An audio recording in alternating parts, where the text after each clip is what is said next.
할렐루야. 오늘도 말씀 묵상의 자리로 나오신 사랑하는 성도님들을 주님의 이름으로 축복합니다.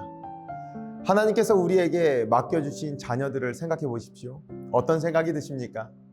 하나님 앞에서 잘 키워야겠다라는 생각을 늘 하시지요.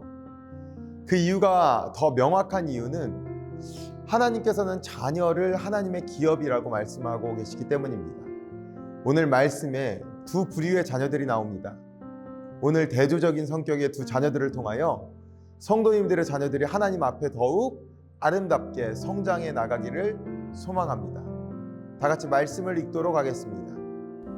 오늘의 말씀은 행실이 방탕한 엘리의 아들들 사무엘상 2장 12절에서 17절까지입니다. 엘리의 아들들은 행실이 나빴다. 그들은 주님을 무시하였다. 제사장이 백성에게 지켜야 하는 규정이 있었는데 그들은 그것도 무시하였다. 누군가가 제사를 드리고 그 고기를 삶고 있으면 그 제사장의 종이 살이 3개 달린 갈고리를 들고 와서 냄비나 솥이나 큰 솥이나 가마솥에 갈고리를 찔러 넣어서 그 갈고리에 걸려 나오는 것은 무엇이든지 제사장의 몫으로 가져갔다. 실로에 와서 주님께 제물을 바치는 이스라엘 사람이 모두 이런 일을 당하였다.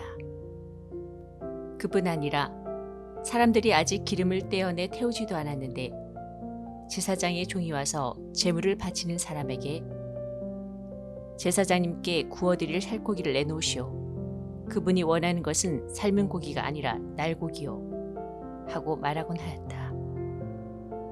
제물을 바치는 사람이 그 종에게 먼저 기름을 태우도록 되어 있으니 그렇게 하고 난 다음에 원하는 것을 가져가시오.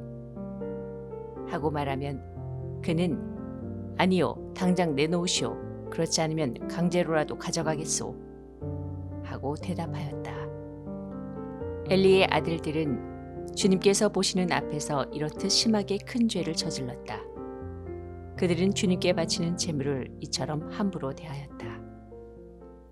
오늘 본문을 보면 엘리의 두 아들들이 나옵니다. 저는 이런 생각을 해봅니다. 하나님께서 사무엘이 성장하는 과정 가운데 왜 엘리의 두 아들들과 이렇게 대조적으로 비교하고 계실까? 이 물음에 우리가 주안점을 두고 말씀을 살펴보도록 하겠습니다. 엘리의 아들들은 행실이 나빠서 주님을 무시했다고 말합니다. 이 도대체 어떤 행실을 가졌길래 주님을 무시했을까요? 제사장이 백성에게 지켜야 하는 제사의 규정을 어겼다라고 기록하고 있습니다. 이 어떻게 어겼느냐 보면 이 레위기의 제사법에 이렇게 기록되어 있습니다. 백성들이 제물을 가져오면 제사장들이 먼저 가장 좋은 부분인 기름을 하나님께 드리고 태운 후에 나머지 부분을 제사장들이 취하도록 되어 있습니다.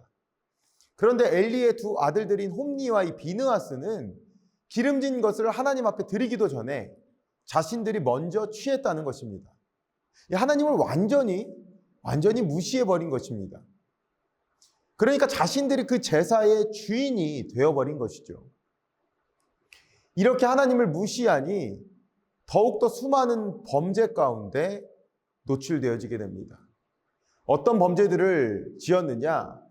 회막문에서 수종드는 여인들과 동침을 하거나 또 더 나아가서는 자신의 아버지인 엘리의 훈계도 무시하고 듣지 않는 상황 가운데 가게 되는 것입니다. 엘리의 두 아들들은 왜 그랬을까요? 소위 제사장으로 일컫는 이 엘리의 두 아들들에게는 어떤 문제가 있었던 것일까요?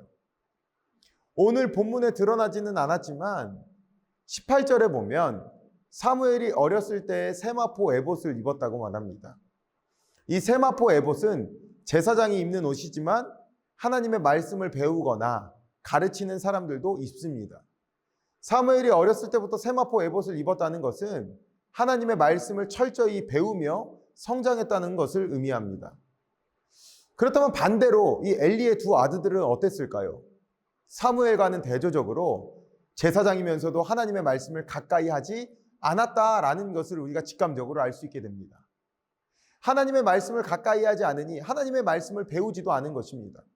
하나님의 말씀을 배우지 않으니 어떻게 제사법을 준수할 수가 있겠습니까? 하나님께 먼저 드려야 할 것도 구분하지 못한 채 하나님을 무시하는 지경까지 이르게 된 것입니다. 하나님은 아주 의도적으로 사무엘의 성장 가운데 엘리의 두 아들들을 비교하고 계십니다. 이것이 이 시대 가운데 우리에게 주는 의미가 무엇이겠습니까? 사랑하는 성도님들과 우리의 자녀들이 바로 사무엘처럼 세마포 에봇을 입어야 한다라는 것입니다. 철저하게 하나님 말씀을 배우게 하고 하나님 말씀에 자라게 하고 더 나아가서 성장하여 하나님의 말씀을 가르치는 자리에 서게 해야만 올바른 영적 성장을 우리 자녀들이 이룰 수 있다라는 것입니다. 그런 측면에서 오늘 말씀을 묵상하고 계시는 성도님들은 세마포 에봇을 입으신 분들입니다. 더더욱 하나님의 말씀을 우리가 먼저 배우고 묵상함을 통하여 자녀들에게 하나님의 말씀을 전수할 때에 우리의 자녀들도 사무엘과 같이 시대를 가르는 아주 뛰어난 영적 지도자들로 하나님께서 성장시켜 주실 줄 믿습니다. 다 같이 말씀을 기억하면서 기도하도록 하겠습니다. 하나님 아버지 감사합니다.